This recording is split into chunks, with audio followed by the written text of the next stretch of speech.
لونڈیوں کے مسئلے کی وضاحت، سوال نمبر 1 اکبر علی صاحب ہیں، یہ اکبر علی بیگ۔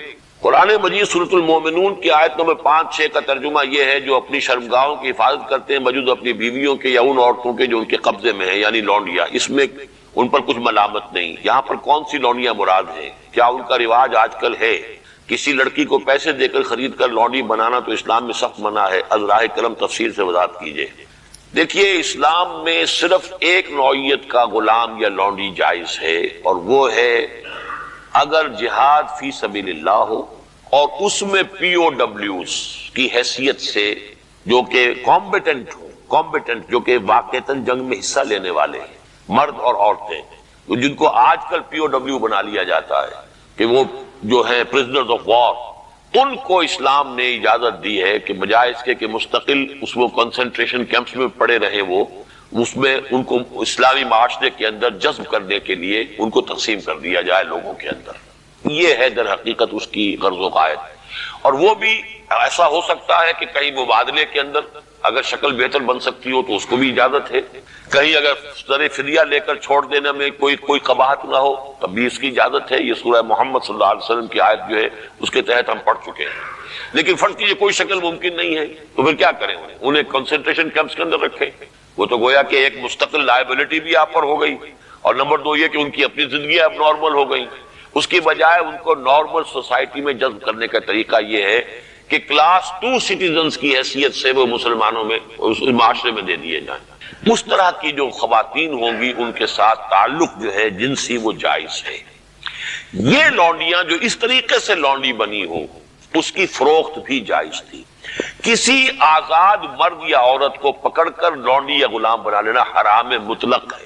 یعنی جو کیا تھا انہوں نے امریکنز نے کہ افریقہ سے پکڑ کر لوگوں کو جو ہے وہ جال ڈالا اور آدمی کو لیا اور لے کر لے گئے اور زنجیروں میں جکڑ کر امریکہ میں لے گئے اور پھر انہیں غلام بنا کر رکھا، یہ حرام مطلق ہے۔ اسلام کی تاریخ اس نوع کے کسی بھی غلط حرکت سے بالکل پاک ہے، خالی ہے، صرف جنگ کے اندر۔ اور اس کا بھی میں نے آپ کو بتا دیا کہ یہ سارے اگر اس میں آپشنز نہیں ہیں تو پھر یہ کہ آپ انہیں غلام بنا سکتے ہیں اور ان کی پھر فروخت بھی ہو سکتی ہے۔ یہ ہے جو میرے علم میں ہے۔ باقی کسی کو خامخواہ آپ نے خرید لیا اور کسی کو پکڑ کر کسی آزاد کسی مرد یا عورت کو اور زبردستی لے جا کر کے بھیجا، یہ تو بالکل حرام مطلق ہے، بہت بڑا جرم ہے۔ یہ ضمنی سوال ایک صاحب نے کر دیا ہے کہ نکاح ان لونڈیوں سے بھی کرنا ہوگا۔ نہیں، نکاح لازمی نہیں ہے لونڈیوں کے ساتھ۔ نکاح تو کر لیا تو پھر تو زوجہ ہو گئی، وہ علیحدہ کیٹیگری کہاں رہی۔ لیکن ترغیب دی گئی ہے کہ اگر آپ کسی لونڈی کو آپ کی وہ لونڈی تھی، وہ تھی پی او ڈبلیو کے طریقے سے آئی تھی، کنیز تھی، آپ نے اسے آزاد کیا، اس سے نکاح کر لیا، بہت بڑا نیکی کا کام ہے۔ تو ایمینسیپیشن جو تھی غلاموں کی اور کنیزوں کی آزادی کے لیے راستہ اللہ تعالیٰ نے یہ پیدا کیا کہ بہت سے گناہ ایسے ہیں کہ جن کا کفارہ یہ رکھ دیا گیا، غلام آزاد کرو، غلام آزاد کرو۔ اور اسی طریقے سے اس کو بہت بڑا نیکی کا کام قرار دیا گیا، فک و رقبۃ، گردنوں کا چھڑا دینا، آزاد کر دینا، یہ بہت بڑی نیکی ہے۔ تو اس حوالے سے اس کا معاملہ اسی طریقے سے کسی لونڈی کے ہاں سے اولاد اگر ہو گئی تو اب وہ ام ولد ہو گئی، اب وہ لونڈی نہیں رہی، ام ولد ہو گئی، اسے فروخت آپ نہیں کر سکتے، وہ آپ ہی کے ہاں رہے گی، لیکن یہ کہ وہ آپ کا اس کا درجہ جو ہے عام کنیز سے وہ بڑھ جاتا ہے۔ یہ تفصیلی قوانین ہے۔ اصولی سوال جہاں تک تھا اس کے حد تک میں نے عرض کر دیا ہے کہ اسلام میں یہ راستہ اب بھی کھلا ہے، اور اس کی حکمت کیا ہے اس پر میں بھی بہت غور کرتا رہا، اس لیے کہ بظاہر تو عام خاص طور پر آج کل کے حالات میں یہ چیز جو ہے ذہن انسان کا اس کو قبول نہیں کرنے کو تیار ہوتا کہ اس طرح کا معاملہ بھی ہونا چاہیے۔ لیکن میں یہ سمجھتا ہوں کہ وہ جو جہاد فی سبیل اللہ آخری دور میں ہونے والے ہیں، جن میں کہ حضرت مہدی اور حضرت عیسیٰ علیہ السلام کا معاملہ بھی ہوگا، اس میں میں سمجھتا ہوں یقیناً کوئی ایسے مراحل آئیں گے کہ جہاں اس انسٹیٹیوشن کو انووک کرنے کی ضرورت پیش آئے گی، اس کے لیے کہ اس کا راستہ شریعت کے اندر باقی رکھا گیا، کھلا رکھا گیا، اگرچہ اس پر بڑی پابندیاں لگا دی گئیں۔ یہ بھی ہے کہ غلام کو وہی کھلاؤ جو خود کھاتے ہو، وہی پہناؤ جو خود پہنتے ہو، کام کا بھی بوجھ اس پر اتنا زیادہ نہ ڈالو کہ جس کا بہت مشقت والا ہو جائے، کوئی بہت سخت کام ہے تو تم خود بھی اس کے اندر شریک ہو جاؤ اس کے ساتھ۔ یہ ساری چیزیں ہیں، ان کے ساتھ نیک سلوک کرنا، اچھا سلوک کرنا۔ اسی کا نتیجہ یہ ہے کہ عالم اسلام میں ایک دور ایسا آیا کہ مشرق و مغرب میں سب سے بڑی حکومتیں جو تھی وہ غلاموں کی تھی۔ یہ خاندان غلامہ کون تھے جو ہندوستان کے اندر پہلی حکومت بنی اسلامی؟ قطب الدین ایبک کون تھا؟ التتمش کون تھے؟ ملبن کون تھا؟ یہ سب کون سپردگین کون تھے، الگ تگین کون تھے، یہ خود محمود غواری کون تھے، محمود غزنوی، یہ سب کے سب غلام تھے۔ اسی طریقے سے ممالک کی حکومت مصر میں، ہندوستان میں خاندان غلامہ اور ممالک مملوک کی جمع ہے، مملوک غلام کو کہتے ہیں۔ تو ممالک کی حکومت مصر میں عالم اسلام کی دو عظیم ترین حکومتیں غلاموں کی تھیں، اس لیے کہ غلاموں کو وہ سٹیٹس دیا اسلام نے، اتنے اونچے اور ایسے ایسے غلام جو اتنے بڑے اساتذہ بن گئے کہ شہزادے ان کی جوتیاں سیدھی کرنے کو اپنے لیے فخر سمجھ رہے ہیں، اس لیے کہ عالم دین بن گئے، اتنا بڑا علم انہوں نے حاصل کر لیا کہ اب وہ جو شہزادے جو ہیں وہ ان کی خدمت کر رہے ہیں۔ تو اسلام نے اس کے لیے بڑا حکیمانہ انداز اختیار کیا ہے۔ ایک یہ کہ پہلے ان کو بڑے نیچرل انداز میں معاشرے کے اندر جذب کر دیا جائے، بجائے اس کے کہ اب نارملی وہ کنسنٹریشن کیمپ کے اندر پڑے ہوں اور سڑ رہے ہوں، وہاں پر ان کی زندگی نہ زندوں کی ہے نہ مردوں کی ہے، اس کی بجائے یہ شکل اختیار کر لی گئی، ان کے ساتھ حسن سلوک کی ترغیب دی گئی، ایمنسیپیشن کے راستے کھول دیے گئے۔ باقی اس انسٹیٹیوشن کو بالکل ختم اس لیے نہیں کیا گیا میرے نزدیک واللہ عالم کہ اس انسٹیٹیوشن کو انووک کرنے کی ضرورت پیش آئے گی آخری دور کی جنگوں میں، واللہ عالم۔ وَيُبَيِّنُ آيَاتِهِ لِلنَّاسِ لَعَلَّهُمْ يَتَذَكَّرُونَ، اور اللہ اپنی آیات واضح کر رہا ہے لوگوں کے لیے تاکہ وہ نصیحت اخذ کریں۔ وَيَسْأَلُونَكَ عَنِ الْمَحِيضِ، اور وہ عورتوں کے ایام ماہواری کے بارے میں آپ سے سوال کر رہے ہیں، قُلْ هُوَ أَذًى، کہہ دیجئے وہ ایک ناپاکی بھی ہے اور ایک تکلیف کا مسئلہ بھی ہے۔ فَاعْتَزِلُوا النِّسَاءَ فِي الْمَحِيضِ، تو حیض کی حالت میں اگر تمہاری بیویاں ہوں تو ان سے علیحدہ رہو، مقاربت نہ کرو۔ وَلَا تَقْرَبُوهُنَّ حَتَّى يَطْهُرْنَ، اور ان سے مقاربت نہ کرو یہاں تک کہ وہ پاک ہو جائیں۔ فَإِذَا تَطَهَّرْنَ، اور جب وہ خوب پاک ہو جائیں، فَأْتُوهُنَّ مِنْ حَيْثُ أَمَرَكُمُ اللَّهُ، تو اب ان کی طرف جاؤ، جو بھی تمہیں تعلق قائم کرنا ہے کرو، جہاں سے کہ تمہارے رب نے تمہیں حکم دیا، اللہ نے حکم دیا۔ یہ اللہ کا حکم کیا ہے؟ یہ ہے امر طبیعی، ہر انسان جانتا ہے، ہر حیوان کو معلوم ہے، وہ طبیعی شے ہے۔ لیکن یہ کہ اب عورتوں کے ساتھ بھی اگر انسان جو ہے وہ لواطت کا فعل شروع کر دے، قوم عمل لوط، تو ظاہر بات ہے کہ عمل قوم لوط تو وہ چیز جو ہے غلط ہے، وہ حرام ہے۔ یہ تو اللہ تعالیٰ نے جو بھی تمہاری فطرت میں ڈالا ہے راستہ، وہ در حقیقت من حیث امرکم اللہ، ان اللہ یحب التوابین ویحب المتطہرین، یقیناً اللہ محبت کرتا ہے بہت توبہ کرنے والوں سے اور بہت پاک بازی اختیار کرنے والوں سے، ان ناپاک چیزوں سے دور رہنے۔ نساؤکم حرث لکم، تمہاری بیویاں تمہارے لیے کھیتیوں کے مانند ہیں، جیسے کھیت میں بوتے ہو، فصل کاٹتے ہو، بیویوں کے ذریعے سے اللہ تعالیٰ تمہیں اولاد عطا کرتا ہے۔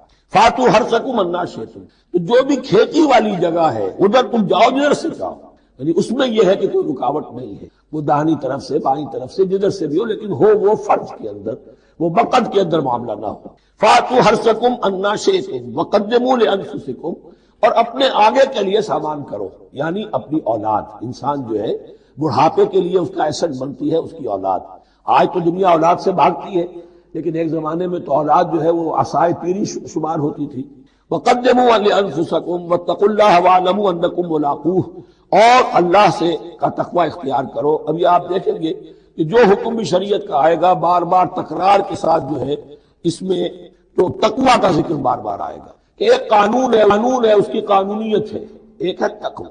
قانون کی لاکھ پیروی کی جا رہی ہے، تقوی نہ ہو تو وہ قانون جو ہے وہ مذاق بن جائے گا، تماشا بن جائے گا۔ اس کے بعد مثالیں آئیں گی ابھی۔ اب یہ ہے بہت پیاری آیت ہماری خواتین کے لیے قابل غور۔ نیک بیویاں تو وہ ہیں جو تابع دار ہوں، اطاعت کیش ہوں، مردوں کا کہنا مانے، ان کی اطاعت کرو۔ حافظات للغیب، اور غیب میں ان کے لیے محافظ بنے، ان کے مال کی بھی حفاظت کرے۔ یہ نہیں خیانت کر کے اب شوہر تو گیا ہوا جو چاہو اس کے بال میں سے جس کو میں جو چاہوں دے دوں، نہیں، یہ اس کا مال جو ہے وہ اسی کا ہے، اس کی خیانت نہیں کرے گی، وہ امانت کے ساتھ حفاظت کرے گی، اور اس کے علاوہ اپنے نفس کی حفاظت کرے گی، اس لیے کہ وہ بھی اب شوہر کی امانت ہے۔ اب اس کا جو بھی جنسی معاملہ ہے وہ اس کے اپنے اختیار میں نہیں رہا۔ اس کو مل کے بزا کہتے ہیں ہماری فقہ کے اندر، کہ در حقیقت اس کا اختیار کامل اب شوہر کے ہاتھ میں آ چکا ہے، اس کے جنسی اعضاء جو ہے وہ شوہر کے کنٹرول میں، مل کے بزا، ملکیت گویا کہ اس کی ہے، لہذا اس میں کوئی خیانت اگر وہ کر رہی ہے تو وہ بھی اس کے خلاف ہو جائے گا۔ فالصالحات قانتات، تو نیک بیویاں وہ ہوتی ہیں جو تابع دار ہو، فرما بردار ہو، اور غیب میں یعنی شوہروں کی عدم موجودگی میں جبکہ وہ موجود نہیں ہے حفاظت کرنے والی ہوں، اور وہ حفاظت مال کی بھی اور ان کا اپنے نفس کی بھی۔ اور یہ کام آسان نہیں ہے، آپ کو معلوم ہے، شوہر کبھی 4 مہینے کے لیے باہر چلا گیا ہے، کبھی 1 سال کے لیے باہر چلا گیا ہے، عورت کے لیے اپنے نفس کو تھامے رکھنا اپنے جنسی خواہشات کو، فرض کی جوان عورت ہے، اس کی اپنی بھی، اس کی بھی تو نفسانی خواہشات ہیں، تو آسان کام نہیں ہے۔ یہی وجہ ہے، آپ کے علم میں ہوگا کہ واقعہ بڑا عجیب پیش آیا تھا، اس کو بیان کرتے ہوئے شرم بھی آتی ہے۔ حضرت عمر رضی اللہ تعالیٰ عنہ اپنے رات کے گشت میں ایک مکان کے پاس سے گزر رہے تھے، تو انہوں نے سنا کہ ایک عورت جو ہے وہ بڑے درد بھرے الفاظ میں کچھ گا رہی ہے۔ اگر مجھے اللہ اور اس کے رسول کا فرق کا خوف نہ ہوتا تو تم دیکھتے کہ اس وقت میری چارپائی جو ہے چرچرا رہی ہو۔ تو اس پر حضرت عمر جو ہے وہ دم تنبہ ہوا کہ ہمارے لوگ جو ہیں جہاد پر جاتے ہیں، سال سال بھر تک واپس نہیں آتے، تو اس سے تو سوسائٹی کے اندر بہت زیادہ جو ہے ایک اندیشہ اور خطرہ پیدا ہو جائے گا۔ تو انہوں نے اب دیکھیے یہ بات بھی کہ دین میں کوئی شرم اور حیا اس معاملے میں نہیں ہے، کہ اپنی بیٹی سے پوچھا، حضرت حفصہ سے۔ اب وہ بیٹی بھی ہے اور ام المومنین بھی ہے، حضور کی اہلیہ ہے تو ام المومنین ہے، لہذا حضرت عمر کے لیے بھی ماں کے درجے میں ہے، اگرچہ ہے حضرت عمر کی صاحبزادی، کہ تم مجھے بتاؤ حفصہ ایک عورت زیادہ سے زیادہ کتنے عرصے تک صبر کر سکتی؟ اور کوئی قباحت محسوس نہیں کی حضرت حفصہ رضی اللہ تعالی عنہا نے، 4 مہینے۔ تو پھر انہوں نے یہ آرڈر نافذ کر دیا، کوئی مجاہد 4 مہینے سے زیادہ جو ہے وہ بحث پر نہ رہے، لازماً وہ آئے چھٹی لے کر اور وہ گھر پہنچے۔ آپ اس کی روشنی میں دیکھیے جو کچھ ہمارے ہاں ہو رہا ہے، امارات میں جو لوگ کام کرتے ہیں، سعودی عرب میں کام کرتے ہیں، باہر کے ممالک میں کام کرتے ہیں، جوان بیویوں کو یہاں چھوڑ جائے، پھر جو قصے ہوتے ہیں، جو سکینڈلز ہوتے ہیں، پھر جب وہ شوہر صاحب تشریف لاتے ہیں تو وہ دیور اور بیوی جو ہے مل کر اسے قتل کرتے ہیں، اس لیے کہ یہاں تو دنیا بدل چکی ہے، دیور کی اور بھابھی کے رشتہ کچھ اور ہی بن چکا ہے، لہذا وہ قتل بھی کرتے ہیں، مال بھی سارا لے لیتے ہیں۔ یہ ساری خبریں آپ اخبارات میں پڑھتے ہیں۔ یہ کیوں ہے؟ فطرت کے خلاف ایک طرز عمل آپ اختیار کر رہے ہیں، یا تو اپنی فیملیز کو ساتھ لے کر جائیں گے، یا یہ ہے کہ پھر یہ وقفہ کا جو ہے معاملہ زیادہ، میں سمجھتا ہوں اس حدیث کے بعد جو حضرت عمر کا فیصلہ تھا 4 مہینے کا، اس سے زائد جو ہے باہر سٹے کرنا، اپنے گھر نہ آنا، ایک اعتبار سے گناہ کے درجے کی بات ہو جائے گی۔ علیکم بسنتی و سنت الخلفاء الراشدین المہدیین، تمہارے ذمے ہے میری سنت بھی اور خلفائے راشدین جو ہے میری ان کی سنت۔ یبین آیاتہ للناس لعلہم یتذکرون، اور اللہ اپنی آیات واضح کر رہا ہے لوگوں کے لیے تاکہ وہ نصیحت اخذ کریں۔ وَيَسْأَلُونَكَ عَنِ الْمَحِيضِ، اور وہ عورتوں کے ایام ماہواری کے بارے میں آپ سے سوال کر رہے ہیں۔ قُلْ هُوَ أَذًى، کہہ دیجئے وہ ایک ناپاکی بھی ہے اور ایک تکلیف کا مسئلہ بھی ہے۔ فَاعْتَزِلُوا النِّسَاءَ فِي الْمَحِيضِ، تو حیض کی حالت میں اگر تمہاری بیویاں ہوں تو ان سے علیحدہ رہو، مقاربت نہ کرو۔ وَلَا تَقْرَبُوهُنَّ حَتَّى يَطْهُرْنَ، اور ان سے مقاربت نہ کرو یہاں تک کہ وہ پاک ہو جائیں۔ فَإِذَا تَطَهَّرْنَ، اور جب وہ خوب پاک ہو جائیں، فَأْتُوهُنَّ مِنْ حَيْثُ أَمَرَكُمُ اللَّهُ، تو اب ان کی طرف جاؤ، جو بھی تمہیں تعلق قائم کرنا ہے کرو، جہاں سے کہ تمہارے رب نے تمہیں حکم دیا، اللہ نے حکم دیا ہے۔ یہ اللہ کا حکم کیا ہے؟ یہ ہے امر طبیعی، ہر انسان جانتا ہے، ہر حیوان کو معلوم ہے، وہ طبیعی شے ہے۔ لیکن یہ کہ اب عورتوں کے ساتھ بھی اگر انسان جو ہے وہ لواطت کا فعل شروع کر دے، قوم عمل لوط، تو ظاہر بات ہے کہ عمل قوم لوط تو وہ چیز جو ہے غلط ہے، وہ حرام ہے۔ یہ تو اللہ تعالیٰ نے جو بھی تمہاری فطرت میں ڈالا ہے راستہ، وہ در حقیقت من حیث امرکم اللہ، ان اللہ یحب التوابین و یحب المتطہرین، یقیناً اللہ محبت کرتا ہے بہت توبہ کرنے والوں سے اور بہت پاک بازی اختیار کرنے والوں سے، ان ناپاک چیزوں سے دور رہنے میں۔ نساؤکم حرث لکم، تمہاری بیویاں تمہارے لیے کھیتیوں کے مانند ہیں، جیسے کھیت میں بوتے ہو، فصل کاٹتے ہو، بیویوں کے ذریعے سے اللہ تعالیٰ تمہیں اولاد عطا کرتا ہے۔ فاتو حرثکم انا شئتم، تو جو بھی کھیتی والی جگہ ہے ادھر تم جاؤ جدھر سے جاؤ، یعنی اس میں یہ ہے کہ کوئی رکاوٹ نہیں ہے، وہ داہنی طرف سے بائیں طرف سے جدھر سے بھی ہو، لیکن ہو وہ فرض کے اندر، وہ وقت کے اندر معاملہ نہ ہو۔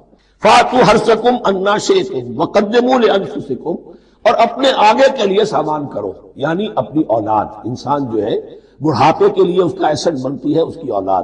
آج تو دنیا اولاد سے بھاگتی ہے، لیکن ایک زمانے میں تو اولاد جو ہے وہ عصائے پیری شمار ہوتی تھی۔ وَقَدِّمُوا لِأَنفُسَكُمْ وَاتَّقُوا اللَّهَ وَاعْلَمُوا أَنَّكُمْ مُلَاقُوهُ، اور اللہ سے کا تقوی اختیار کرو۔ اب یہ آپ دیکھیں گے کہ جو حکم بھی شریعت کا آئے گا بار بار تکرار کے ساتھ جو ہے اس میں تو تقوی کا ذکر بار بار آئے گا کہ ایک قانون ہے اس کی قانونیت ہے، ایک ہے تقوی۔ قانون کی لاکھ پیروی کی جا رہی ہے، تقوی نہ ہو تو وہ قانون جو ہے وہ مذاق بن جائے گا، تماشا بن جائے گا۔ اس کے بعد مثالیں آئیں گی ابھی۔ وَاتَّقُوا اللَّهَ وَاعْلَمُوا أَنَّكُمْ مُلَاقُوهُ، اور اللہ کا تقوی اختیار کرو اور جان لو تمہیں اس سے مل کر رہنا ہے، حاضر ہونا ہے اس کے جناب میں۔ وَبَشِّرِ الْمُؤْمِنِينَ، اور اے نبی اہل ایمان کو بشارت دے دیجئے۔ وَلَا جُنُبًا إِلَّا عَابِرِي سَبِيلٍ حَتَّى تَغْتَسِلُوا، اسی طریقے اگر تم حالت جنابت میں ہو، اگر اپنی بیویوں سے تم نے وہ تعلق قائم کیا ہو، مباشرت کی ہو، یا یہ کہ اور کسی اور طرح کی اسی کوئی احتلام وغیرہ کی شکل ہو گئی ہو، تب بھی تم نماز کے قریب نہ جاؤ حتیٰ تغتسلوا، جب تک کہ غسل نہ کر لو، الا عابر سبیل، اس کے بارے میں بہت سے قول ہیں، لیکن یہ رائے یہ جو آگے بات بیان ہو رہی ہے اس میں آ جائے گا کہ ہاں سفر کی حالت میں اس غسل کی پابندی پر جو ہے وہ نرمی کی گئی ہے اور اس میں تیمم کی اجازت دی گئی۔ وَإِن كُنتُم مَرْضَىٰ، اور اگر تم ہو بیمار، أَوْ عَلَىٰ سَفَرٍ، آدمی مریض ہے، نہانے میں اندیشہ ہے، بخار بہت تیز ہے یا کچھ اور ہے معاملہ ہے، أَوْ عَلَىٰ سَفَرٍ، یا سفر میں ہے، أَوْ جَاءَ أَحَدٌ مِّنكُم مِّنَ الْغَائِطِ، یا یہ کہ تم میں سے کوئی جو ہے قضاء حاجت کے بعد آیا ہے، أَوْ لَامَسْتُمُ النِّسَاءَ، یا تم نے عورتوں کے ساتھ مباشرت کی ہے، فَلَمْ تَجِدُوا مَاءً، اور تم پانی نہ پاؤ، یعنی یہ تمام صورتیں کہ جس میں غسل واجب ہے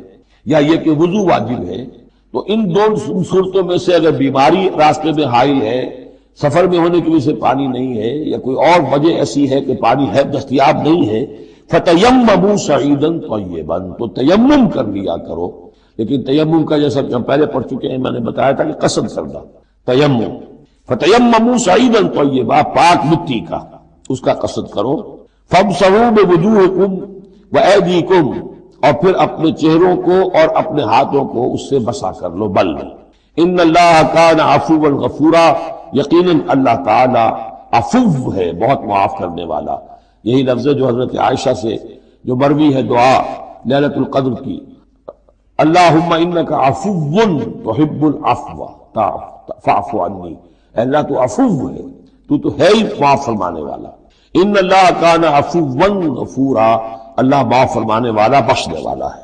اب یہاں تک تو یہ سلسلہ آپ نے دیکھ لیا، زنا کے قریب تک نہ پھٹکو، یہ نہیں کہا کہ لا تزنوا، نہیں، قریب تک نہ پھٹکو۔ جیسے کہ یہ فیصلہ آباد کا ہمارا گول چکر ہے اور 8 بازار آ رہے ہیں، اب کوئی سرکاری پروگرام یہ ہے کہ اس گول چکر تک، چوک تک کوئی بھی جلوس نہ پہنچے، تو 8 بازاروں کو بند کرو گے نا، لہذا دور دور تک اللہ تعالیٰ نے وہ حدیں لگا دی ہیں کہ زنا کی ترغیب نہ ہو، زنا کے راستے جو ہے وہ مسدود ہو جائے۔ یہ اس دور کی انٹلیکچوئل خیانت، ڈس آنیسٹی کا سب سے بڑا معاملہ ہے۔ جدید نفسیات کا بابا آدم مانا جاتا ہے فرائڈ، اور فرائڈ کے نزدیک انسان کے محرکات عمل میں سب سے زیادہ طاقتور، سب سے زیادہ پوٹنٹ سیکس ہے، اصل محرک انسان میں۔ یہاں تک کہتا ہے ایڈیپس کمپلیکس، باپ اگر محبت بھری نگاہ سے بیٹی کو دیکھ رہا ہے تو یہ بھی سیکس ہے، اور ماں اگر بیٹے سے محبت کر رہی ہے تو یہ بھی سیکس ہے۔ انا للہ و انا الیہ۔ ان کمبختوں کا اصل یہ معاملہ ہے کہ ایک شے پر نگاہ جم گئی تو سب کچھ اسی کے گرد گھما دیا، مطلب بات غلط نہیں ہے۔ Sexual motive one of the most potent motive, no doubt about. اگر یہ نہ ہو، اگر عورت میں مرد کے لیے اٹریکشن نہ ہو، اگر عورت کو مرد کی احتیاج نہ ہو تو تمدن ختم ہو جائے۔ کون شادی کا کھکیڑ مول لے گا؟ ایک پیٹ پالنا اور ہے، خاندان کی ذمہ داری اور ہو جائے گی۔ اس قدر زبردست جو ہے یہ موٹیویشن ہے، اندر سے جذبہ ہے اور اٹریکشن ہے شدید۔ اس اعتبار سے یوں سمجھیے جتنا زوردار گھوڑا ہو اتنی ہی زوردار لگام چاہیے اگر ڈسپلن میں رکھنا چاہتے ہیں۔ لہذا اس سیکس کو ڈسپلن میں لانے کے لیے کہ قانونی تعلق ہو ایک مرد اور عورت کے درمیان، ازدواج ہو، شادی ہو جائے، یا دوسرا راستہ وہ بھی تھا جو آج کل نہیں رہا، باندھی ہو کسی کی، مل کے یمین ہو، ان کے اندر سیکسول انٹرکورس جو ہے وہ ہو اور اس سے باہر نگاہ بھی نہ جائے۔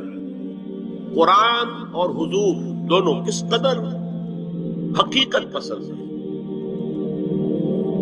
سورہ آل عمران میں فرمایا زُيِّنَ لِلنَّاسِ حُبُّ الشَّهَوَاتِ مِنَ النِّسَاءِ وَالْبَنِينَ وَالْقَنَاطِيرِ الْمُقَنطَرَةِ مِنَ الذَّهَبِ وَالْفِضَّةِ وَالْخَيْلِ الْمُسَوَّمَةِ وَالْأَنْعَامِ وَالْحَرْثِ۔ انسان کے اندر محبت پلا دی گئی ہے، مزین کر دی گئی ہے، کن کن چیزوں کی؟ سب سے پہلے عورت، سب سے امپورٹنٹ موٹیو عورت، پھر بیٹے، پھر ڈھیروں مال، سونا چاندی، اعلیٰ گھوڑے، نشان زدہ، اور مال مویشی اور کھیتی، لیکن سب سے پہلے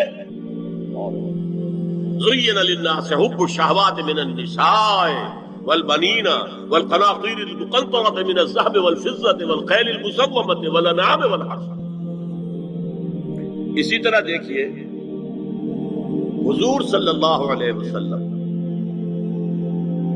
فرماتے ہیں، یہ مسند احمد میں بھی حدیث ہے اور حاکم اور بیہقی نے بھی، عن انس ابن مالک رضی اللہ تعالی عنہ قال قال رسول اللہ صلی اللہ علیہ وسلم حبب الی النساء والطیب وجعلت قرۃ عینی فی الصلاۃ۔ اس تمہاری دنیا میں سے مجھے تین چیزیں محبوب کر دی گئی۔ حبب الی، نمبر ایک نساء۔ کوئی جھجک کی ہے آپ نے تب بیان کرنا؟ ہم شاید یہ جملہ کہتے ہوئے جھجکیں گے، اللہ کا رسول نہیں، حقیقت ہے اس کا اعتراف کرو۔ بہت مضبوط موٹیو ہے، اس میں کوئی شک نہیں، کوئی شک نہیں، کوئی شک نہیں۔ حبب الی النساء والطیب، خوشبو، وجعلت قرۃ عینی فی الصلاۃ، اور میرے آنکھوں کی ٹھنڈک نماز میں ہے۔ اسی طرح خود قرآن میں سورہ احزاب میں جب حضور سے کہا گیا کہ اب بس جتنی شادیاں ہو چکی تھیں آپ نے کر لی ہے، اب آئندہ نہ کیجیے، وہاں بھی صاف الفاظ آئے ہیں۔ اللہ کو بھی واللہ لا یستحیی من الحق، اللہ کو حق بات کہنے میں کوئی حیا یا کوئی جھجک نہیں ہے۔ وَلَوْ أَعْجَبَكَ حُسْنُهُنَّ، اے نبی چاہے عورتوں کا حسن جو ہے وہ آپ کو بھلا لگے، لیکن اب آئندہ شادی نہیں۔ یہ میں تائید کر رہا ہوں فرائض کی۔ اس گدھے نے جو آگے تک پہنچا دیا ہے معاملہ وہ ہے غلط۔ بنیادی بات صحیح ہے، قرآن مجید کے مطابق ہے کہ سیکس موٹیو بہت سخت ہے، بہت زوردار ہے۔ حضور کی حدیث ہے، ان اللہ کتب علی ابن آدم حظہ من الزنا ادرک ذلک لا محالہ، اللہ تعالیٰ نے ہر انسان کا زنا میں ایک حصہ لکھ دیا ہے جو اس کو پہنچ کر رہے گا۔ فزنا العین النظر، آنکھوں کا زنا ہے نامحرم عورت کو دیکھنا، یہ بھی زنا ہے۔ اگر زنا کو روکنا ہے تو یہاں پر بھی قتل لگے گی۔ ایک جگہ آیا ہے حدیث میں النظر سہم، یہ تیر ہے، یہ نظر جو ہے نگاہوں کے تیر۔ یہ تو آپ شاعری کے اندر بھی اور گانوں کے اندر بھی نگاہوں کے تیر سنتے ہیں کہ نہیں سنتے؟ النظر سہم، یہ تیر ہے۔ وزن اللسان النطق یا منطق، زبان کا زنا ہے کسی عورت سے گفتگو کر کے چٹخارے لینا۔ عورت کی آواز میں بھی ایک روج ہے، حسن ہے۔ اللہ تعالیٰ نے اسے سراپا ایسا بنایا ہے کہ مرد کے لیے اس کی ہر شے کے اندر اٹریکشن ہے، اس کی آواز میں اٹریکشن ہے۔ والنفس تمنا وتشتہی، اور باقی رہ گیا نفس، وہ تمنا کرتا ہے کہ اب میں اس سے آگے بھی بڑھوں اور زنا بھی کر لوں۔ والفرد یصدق ذلک کلہ اور یکذب، لیکن یہ ہو بھی سکتا ہے نہیں بھی ہوتا، لیکن یہ زنا تو کر چکا تھا۔ کان کا زنا اس نے کر لیا، آنکھ کا زنا اس نے کر لیا، زبان کا زنا اس نے کر لیا۔ تو زنا کا روک تھام زنا کی جو ہمارے معاشرتی اہداف کے اندر بہت اہم ہے، بہت اہم ہے، بہت اس کی منفی نفسیات ہوگی، کبھی مثبت نفسیات ہوگی۔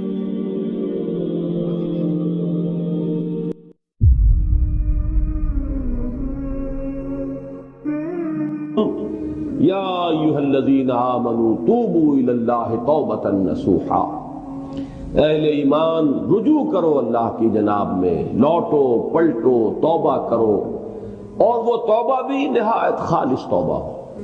یہ توبہ حضرت علی رضی اللہ تعالیٰ عنہ نے ایک مرتبہ دیکھا ایک شخص کو، وہ گردان کر رہا ہے توبہ کی تیزی سے، تو فرمایا یہ تو توبۃ المکذبین ہے، جھٹلانے والوں کی توبہ ہے یہ۔ وہ گھبرایا، تو پھر آپ نے فرمایا توبہ وہ ہوتی ہے جس کے ساتھ وہ ساری کیفیات ہو، شدید ترین پشیمانی ہو کہ میں کیا کر بیٹھا ہوں، پھر یہ کہ آئندہ کے لیے عزم مصمم ہو کہ ہرگز دوبارہ یہ کام میں نہیں کروں گا، اور نہایت گڑ گڑا کر اللہ سے اس کی دعا جو ہے اس کی معافی طلب کی جائے، یہ قلب کی گہرائیوں سے جب تک یہ توبہ نہیں نکلے گی یہ توبہ نہیں ہے۔ تو توبۃ النصوح، یہ نصح کا لفظ جو آتا ہے عربی زبان میں، یہ ہے کسی شے کے خالص ہونے، کوئی اس میں ملاوٹ نہ ہو۔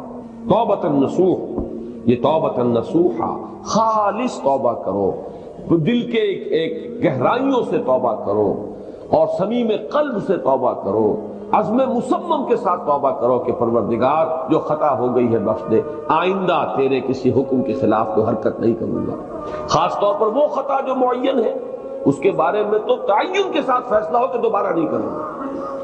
اس میں ہو سکتا ہے، جیسا کہ میں نے شاید آج دن میں کسی گفتگو میں عرض کیا تھا، بعض طبائع ہوتی ہیں مریض، ان کی قوت ارادی جو ہے کمزور ہوتی ہے، اس وقت وہ خلوص دل سے بھی اگر طے کر رہے ہیں کہ یہ کام دوبارہ نہیں کروں گا تو وہ کمزور قوت ارادی کی وجہ سے اس پر قائم نہیں رہ سکتے، کل یا پرسوں یا کچھ عرصے کے بعد پھر پھسل جاتے ہیں، اس سے وہ توبہ باطل نہیں ہوگی۔ اس بات کو سمجھیے، یہ نہ سمجھیے کہ میں انکریج کر رہا ہوں، لیکن مسئلے کو سمجھ لیجیے۔ جس وقت انسان توبہ کر رہا اس وقت عزم مصمم کا ہونا ضروری ہے۔ اب یہ اللہ جانتا ہے ہمارے دل کے اندر کے حالات کو، ہماری کیفیات کو، اگر اس وقت عزم مصمم ہے تو توبہ صحیح ہو جائے گی، پھر اگر خطا ہو گئی پھر توبہ کرو، پھر خطا ہو گئی اور پھر توبہ کرو۔ بازا ہر چہ ہستی بازا، گر کافرو گبرو بت پرستی بازا، ای درگہ ماں درگہ نومیدی نیست، 100 بار اگر توبہ شکستی باز آ، اگر 100 مرتبہ بھی توبہ ٹوٹ گئی ہے کوئی پرواہ نہیں، جب تک یہ زندگی کا تسلسل چل رہا ہے، معلم یغرغر، جب تک کہ وہ گھنگرو نہیں بولا ہے آ کر حلق میں اور نزع اور جان کندنی کا عالم شروع نہیں ہو گیا ہے، اس وقت تک توبہ کا دروازہ کھلا ہوا۔ لیکن جس وقت توبہ کر رہا ہے آدمی، اب یہ آدمی اپنے آپ کو دھوکہ دے لے گا تو دوسری بات ہے، لیکن اللہ جانتا ہے، اس وقت اگر عزم مصمم ہے تو توبہ درست ہو جائے۔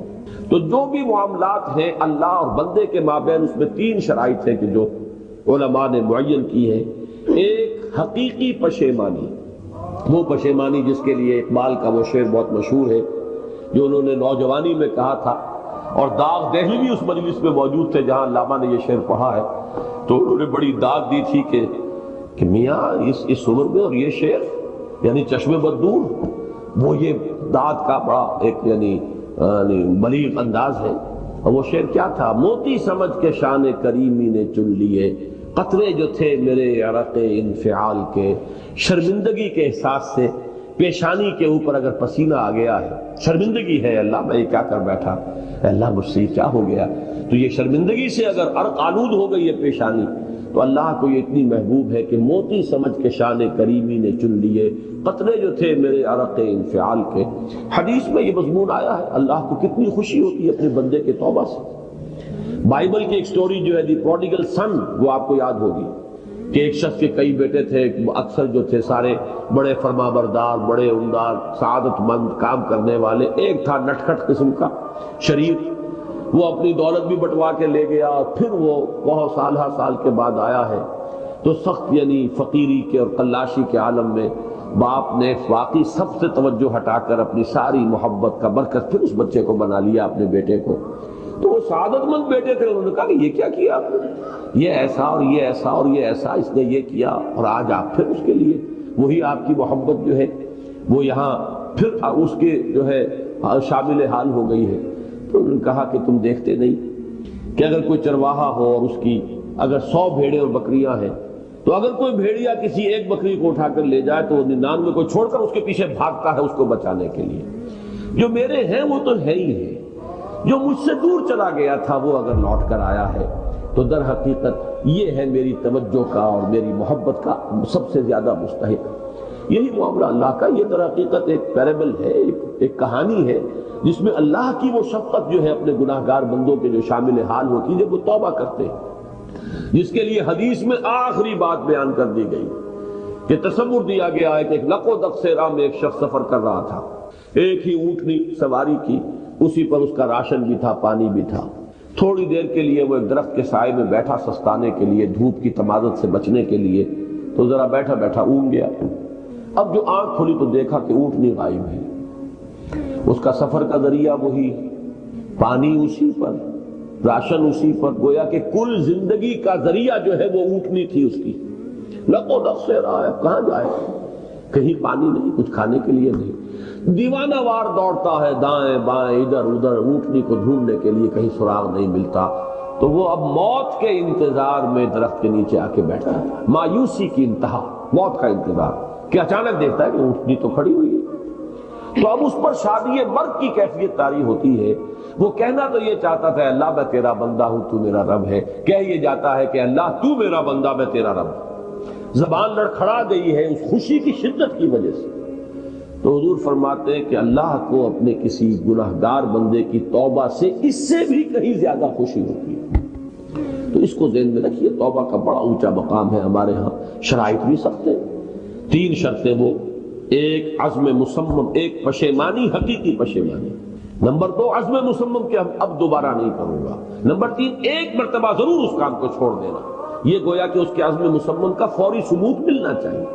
کچھ دنوں کے بعد پھر کہیں جذبات کا رحلہ آئے، کوئی اور خطا ہو جائے، بات دوسری ہوگی. اور جو حقوق العباد کا معاملہ اس میں 4تھی شرط اور ہے، اس لیے کہ حقوق العباد کی کوتاہی جو ہے اللہ تعالیٰ معاف نہیں فرمائیں گے. وہ تو وہی بندہ ہے جس کی آپ نے حق تلفی کی ہے، کسی کی غیبت کی ہے، کسی کی چغلی کھائی ہے، کسی پر تہمت لگائی ہے، کسی کا مال ہڑپ کیا ہے، کسی کو دھوکہ دیا ہے، کسی کی عزت پر حملہ کیا ہے، تو وہ تو وہی معاف کرے گا. یا یہ کہ آپ کی جو نیک اعمال ہیں وہ اس کو دے دیے جائیں گے قیامت کے دن، اور اگر آپ کے اعمال ختم ہو جائیں گے تو اس کے گناہ جو ہے وہ آپ کے کھاتے میں ڈال دیے جائیں گے. بہرحال جو 4تھی شرط ہے حقوق العباد کے معاملے میں کوتاہی میں توبہ کی، وہ یہ ہے کہ آپ یا معافی طلب کریں یا تلافی کریں اس شخص کی جس کے حقوق کو آپ نے